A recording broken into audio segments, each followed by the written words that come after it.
What's up, everybody? This is Tim from Arm Wrestling Secrets, and today I wanted to answer one of the questions that I get probably almost the most on this channel, and that is how to counter the hook in arm wrestling.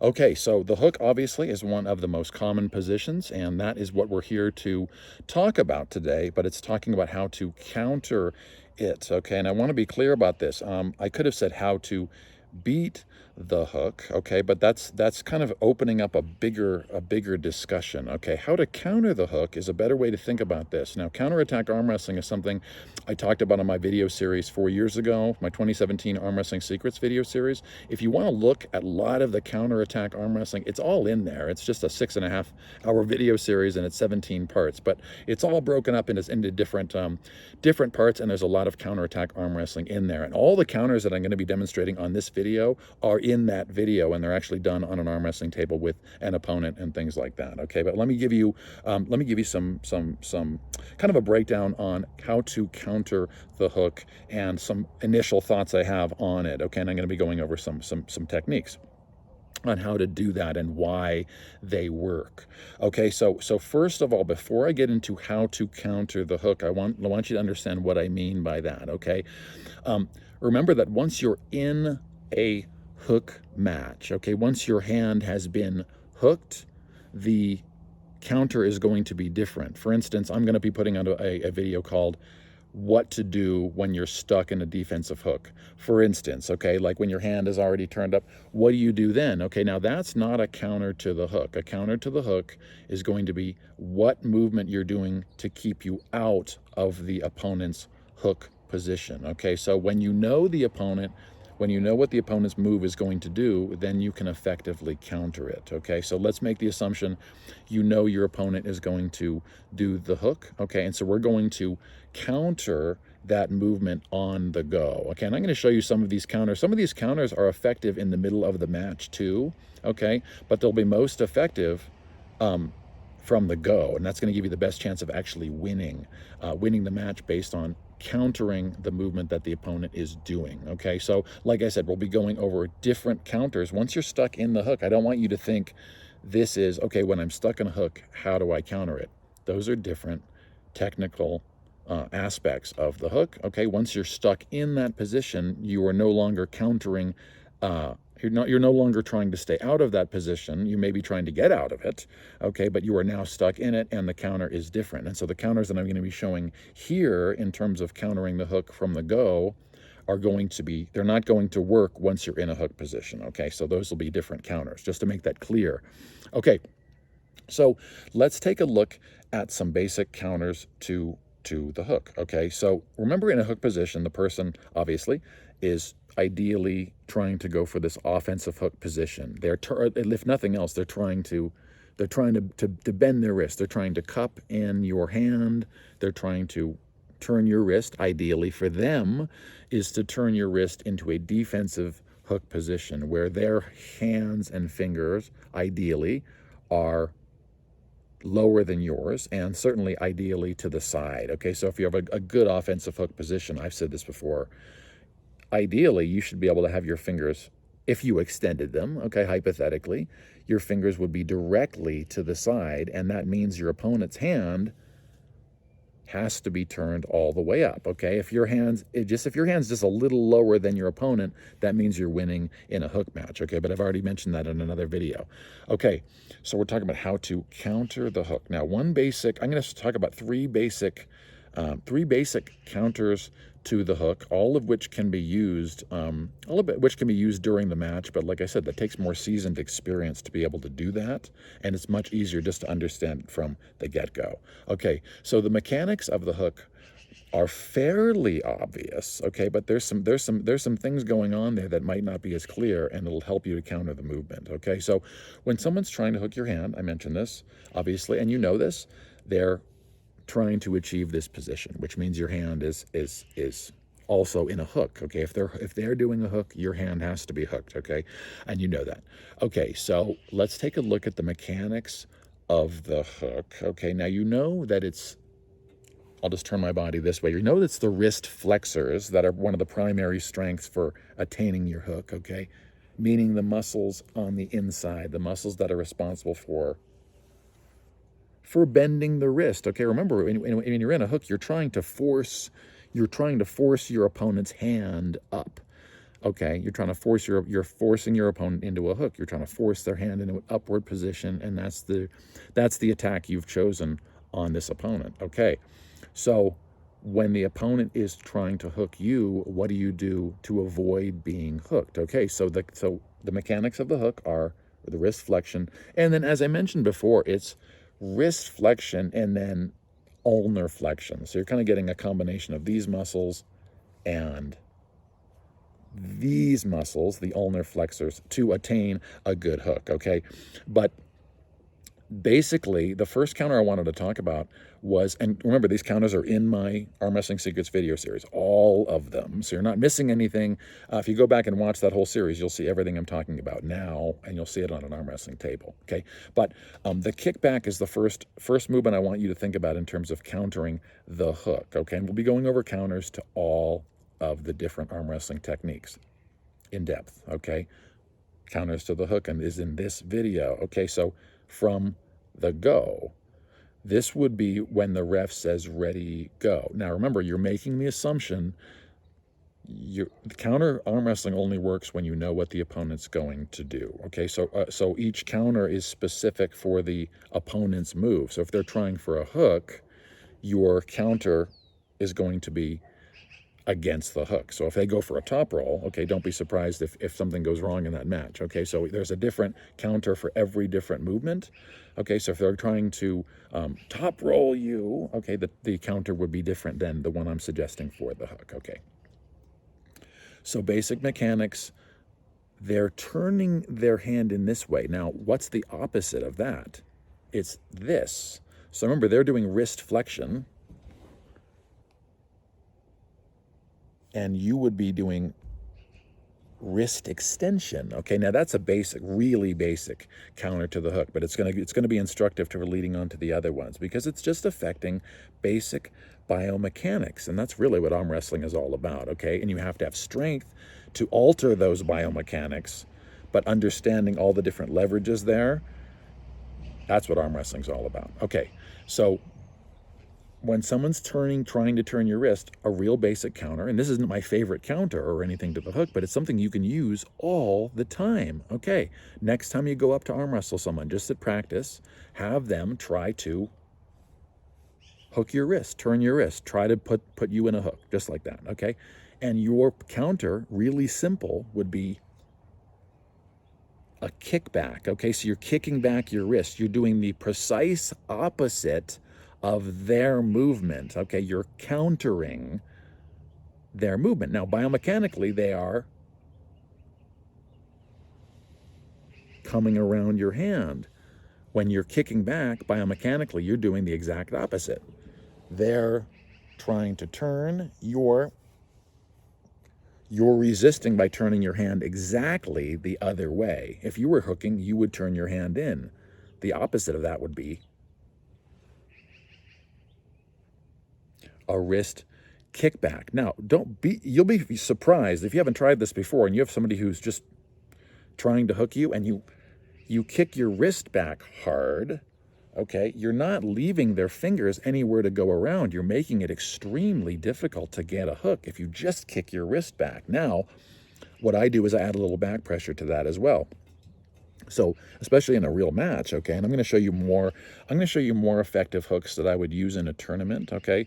But the kickback's something that I'm always keeping in my mind because you can use it when you start to feel an opponent starting to carve their fingers into your hand, especially with more experience. Keep in mind, this takes, after years of arm wrestling, you'll be able to pick this up very quickly. You'll be able to feel where your opponent's fingers and what attacks they might be trying to do. But remember that my kickback would be here. Okay, the opponent's trying to hook me. They're trying to do this to me. I'm kicking my wrist back so their fingers can't get around. Okay, and I'm also going to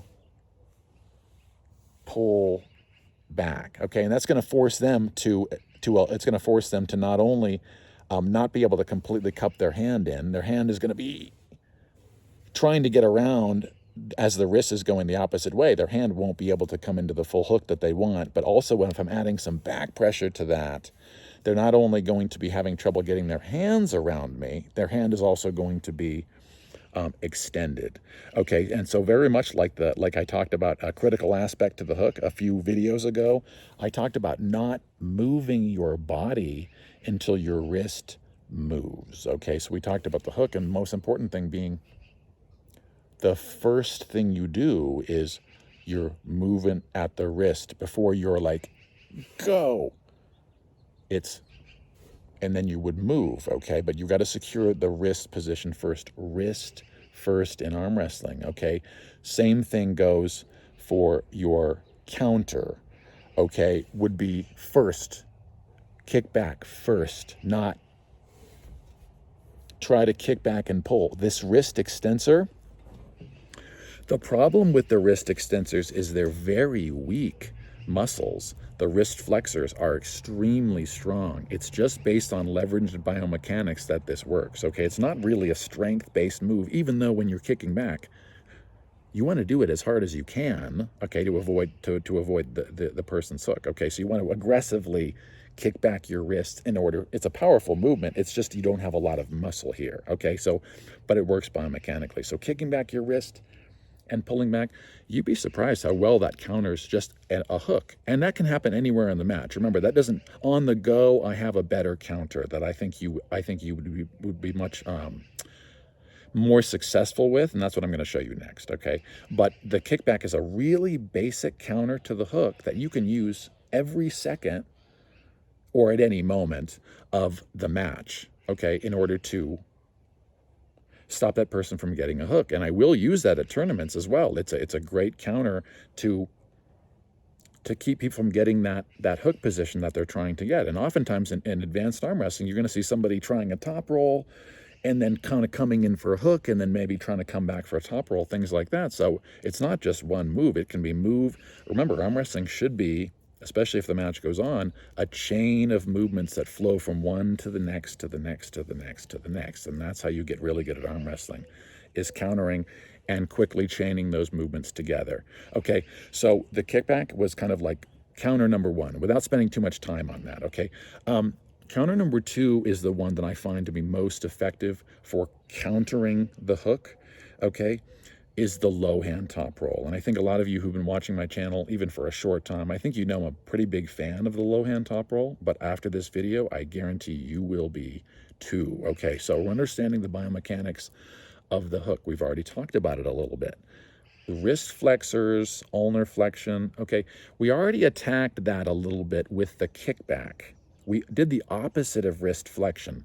Okay, now we're going to do a separate counter, and this has nothing to do with countering wrist flexion. Okay, now we're going to be attacking a different part of the hand, and this is why I really love the low hand top roll. And I'm going to show you a variation of it as well, depending on what your opponent does. But this is my ultimate counter to the hook, and it's the low hand top roll, and this is why it works. Okay, we talked about the mechanics of the hook, but let's break it down a little further. Okay, now someone is here. They're trying to hook you. You're the person trying to counter. We got that. Okay, they're trying to, or if nothing else, they're just trying to turn your wrist. You're not going to get every arm wrestler that's going to go for this perfect offensive hook position, okay? But that's what I suggest you should do if you're trying to hook somebody, okay? But basically, the counter works the same whether someone's going for this perfect offensive hook or whether they're just trying to hook your wrist, okay? So that's the good part, okay? You don't need to worry about that. The low hand top roll works when someone's trying to hook your wrist, okay? So the low hand top roll, the mechanics of the low hand top roll are fairly simple, but I think a lot of people do it wrong, and they set up wrong. And I'm going to talk about those a little bit here too. Okay, so your low hand top roll, we've talked about it a little bit, okay? But here's how to counter the hook with it, okay? So your low hand top roll would be the motion. Remember the motion at the wrist. The most important thing to understand about the motion is you're not dropping your hand, like just letting it go forward, okay?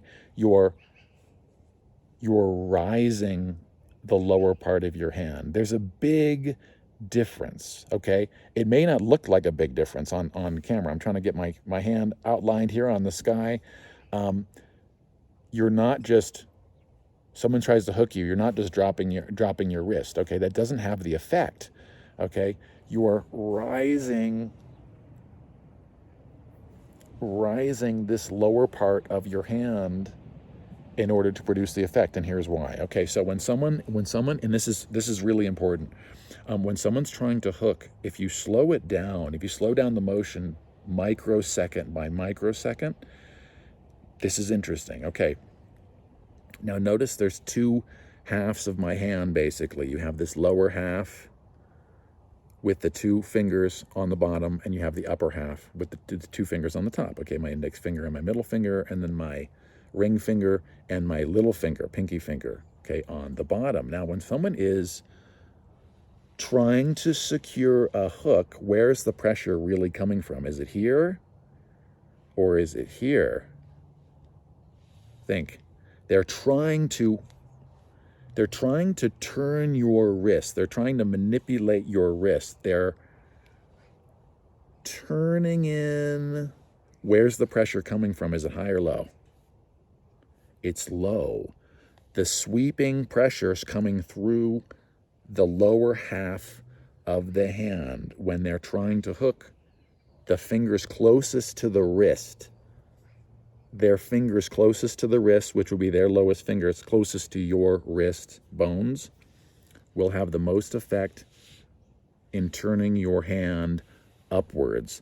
That's why the counter with the low hand top roll, that's why it works so well to counter the hook. The lower part of the hand is being attacked. You're attacking the hook opponent. You're attacking the low part of their hand and fingers with the low hand top roll. That's the only reason this works, okay, is they're trying to force your hand upwards. The initial, like for instance, if they were missing this part of their hand and they didn't have those fingers there, they wouldn't, you see what I mean? They wouldn't be able, they would have no initiation strength for the hook. These fingers are not as important for the hook. It's these two that are more important. Once you're in there, it's still the lower part of the hand and the lower fingers that are more important for securing the hook. And that's where you must attack to counter. Okay, and so the lower part of the fingers and the hand, if the opponent is attacking you with the hook and your movement is to low hand top roll, which I do suggest as the ultimate counter to the hook, okay, it is, they're coming in, do you see? They're coming in through here. They're coming in through the low part of the hand. They're not really able to manipulate your hand as much high, but they can definitely have a lot more effect low, and that's where their lower fingers are coming in, and that's why your counter is going to work. Okay, so low hand top roll, the person's trying to hook your hand, and you're going to rise the lower part of your hand. Okay, and it's just like the other movements in arm wrestling. Remember, the wrist first. Okay, and then you're going to be producing back pressure on that movement, okay? And the lower fingers of the opponent are going to be affected, okay? As you rise the lower part of your hand, okay, their fingers will be drastically affected, okay? And that's why the low hand top roll works. It works the same as the high hand top roll. You're just going to continue that pressure backwards, okay?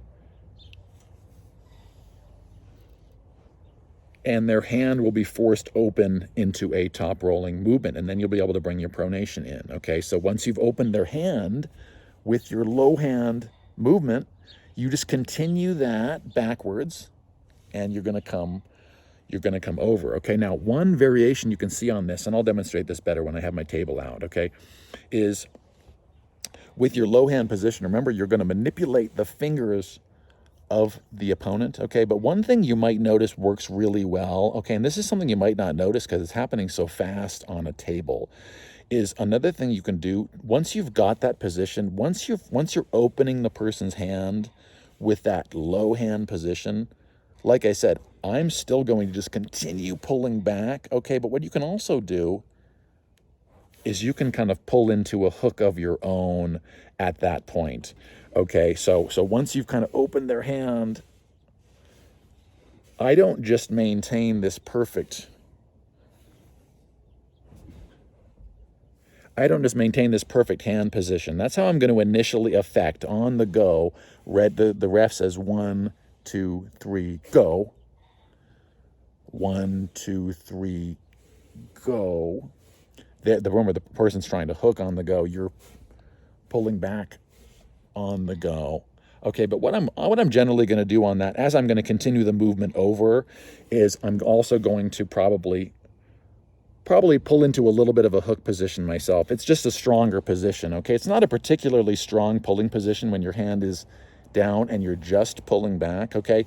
What you'll notice, you'll have a little bit more power. Once you've manipulated the person's hand and they're kind of open, I'll tend to turn into a bit of a hook position. It's still a top roll, okay? But I'm going to be kind of bending my wrist too. So I'm going to access my wrist flexion there too, okay? And like I said, this is a little easier to demonstrate on the table, but you'll get the idea here. Okay, so we would be here, and then I'm going to be bringing it into a top roll motion, okay? Seeing it from the other side, okay? Is I'm going to be here. Okay, the fingers should be affected immediately, okay, with the hooking person. They're going to be immediately affected. Then you have to follow through with that, okay, because they can always regrip or something else, okay? There's always more movements that you can do. So we have to follow through, and I don't particularly like pulling with a hand down position. As I mentioned in my low hand top roll pulling strength, we just have our brachialis muscle. The bicep muscles aren't particularly strong. We can still use the lats, but with the wrist in a down position, the low hand top roll is a little bit dangerous because when the wrist is in a down position, your body, for whatever reason, senses that break in the chain and it turns off some of the big muscle groups. So your body's not able to generate the same force backwards as when your hand is high. And that's just a biomechanical thing. Your body's protecting itself, okay? So what I'm going to do is turn that into a little bit more powerful position, okay, is once I've manipulated the opponent's fingers with that low hand position, meaning rising the lower part of my hand, which takes ulnar flexor strength. That's why I didn't say just drop your hand. You're rising your hand. So you're using a tremendous amount of strength here to rise the opponent's, or to rise the bottom part of your wrist here, which affects the lower fingers of your opponent, okay? And that's going to force their hand open. But what I wanted to mention here is what I'll do as just a little secret at the end of the movement is I'm going to, once I get that initial, you have to pull straight back for your low hand top roll, okay, to manipulate the hand correctly. You certainly don't want to be bending in this way. Initially, you have to come back, okay? But once that hand is forced open, once your opponent's hand is forced open, oftentimes I'll turn into a little bit of a wrist flexion position, okay? So it would start with a low hand blast high, and then I'm going to turn into a little bit of a hook.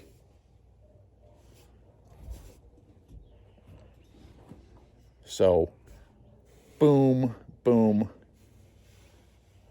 and then I'm pulling across the table just like a normal top roll, okay? That's how you continue the motion, though, is you're affecting the fingers on the 1, 2, 3, go, and then you're coming over, okay?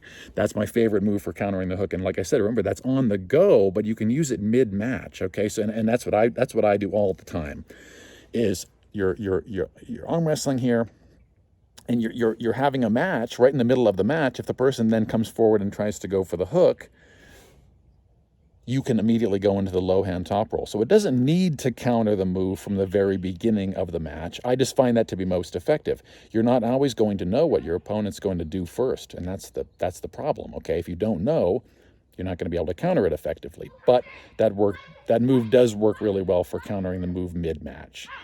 Okay, guys, and then one other variation I wanted to show you for this low hand top roll was what you're going to notice something is opponents are going to try to come across the table to secure their hook. They're going to try to come forward at some times, okay, and that's something I do not suggest, okay, is trying to secure your hook by coming forward, okay.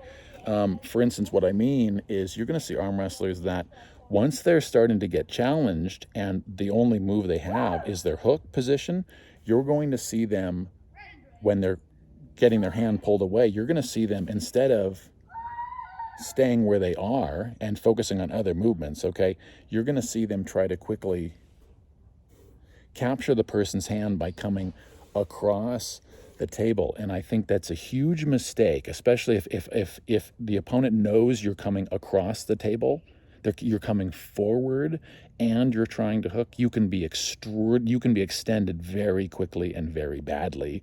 And if the person mechanically knows what to do, you're going to lose the match for sure. Okay, so I do not suggest a forward drive to secure your hook because it's putting you in a horrible position for a counter. Okay, so low hand top roll would work the same. If someone's coming across the table to hook me and I'm low hand top rolling, okay, I'm perfectly happy with that counter. That would work perfectly. But it also works if I know the person's actually going to make the foolish mistake of driving towards me and trying to secure their hook. I'll see it right away. If there's somebody at the table that's doing that movement and they're trying to secure that movement, and I see them going forward in order to capture their hook, which is very common, it's a huge mistake though, because if I see that, I'm going to counter that, and that's a little bit different counter. Now, we talked about the low hand top roll being here. Okay, now that would still work if the opponent's coming across the table, but I do have a little bit of a variation that works better, okay, and I think you'll like this. Okay, and this is the last counter I wanted to show you for the hook, for counters to the hook, okay? It's what I call a posting high hook, okay, and it's very similar to the low hand top roll, but it is different, okay, but it works in the similar way. Okay, so the opponent, if they're coming across the table to capture your hand, they're coming across. They're not just, this is the difference, okay? If they're just turning at the wrist, you'll have much more success with the low hand movement. If they're actually coming across the table to secure the hook, your motion would be a posting high hook. So you would bring your hand, you're going to try to post your arm, meaning your arm is like a post. It is like a post in the ground. It is perpendicular to the table. A posting position is trying to bring your arm perpendicular to the table, regardless of if you're top rolling or hooking or whatever. A posting move, remember, is posting your forearm. Okay, so posting high hook, the person is coming across driving. Their hand is going to immediately turn into a defensive hook. If they're coming across in order to gain this position, and I come into a high hook that's on top of their hand, so they're producing the force. I'm just going with their force, so I'm not actually having to generate any power at all. They're coming towards me. Think about that as a counter. Their motion, they're already going the way I'm going. I'm going backwards. They're going forward. So I don't have to resist them. They're not pulling back and I'm pulling back. They're coming forward and I'm posting high and hooking, okay? Now, this has a similar effect because, like I said, the hand, it's still affected. The opponent's hand is still affected through this low part of the hand. It's just that it turns all the way up, okay? It doesn't just affect the little fingers. It actually turns the hand, it turns the opponent's hand into a completely defensive hook. Okay, so if they're going to come across the table and hook, my suggestion would be, as opposed to just a low hand top roll, which I said would be effective in that position, what would be even more effective is a high posting hook, okay? And then from there, it continues the same as the low hand top roll. Did you see that? Now watch this. It continues the same way. Okay, the low hand top roll was going to come in here, a little bit of bend once I have their fingers manipulated, and then I'm going to be just dragging across the table. I'm going to trying to come back. Okay, now this thing actually works the same. The finish is exactly the same. Once you're in this position, it's just a low hand top roll again. Okay, so your high posting hook. Okay, I'm not suggesting you then turn it into some type of a low hook. You maintain pronation with your hand on top of the person's hand, and then the motion would be you're still the same motion. Okay, you're here now as opposed to here. With the low hand top roll, you were here hooking and then pulling down, still top roll. Okay, with this last move, what we're doing is just coming high and then rolling over. Okay, coming high and then rolling over. Okay, so those are 3 dynamite hook or dynamite counters to the hook. You got your kickback, okay, which is just wrist extension. You're doing the opposite of wrist flexion. Okay, you got your low hand top roll, which is my favorite for countering the hook. Okay, and then you have your posting high hook for when the opponent actually makes the foolish decision to come across the table and try to hook you. So anyway, try to put some of those moves into practice next time you're at your arm wrestling practice. Try to get some of those people to put you in some hook positions and try to counter it using some of those different moves. And I'll see you guys in the next one.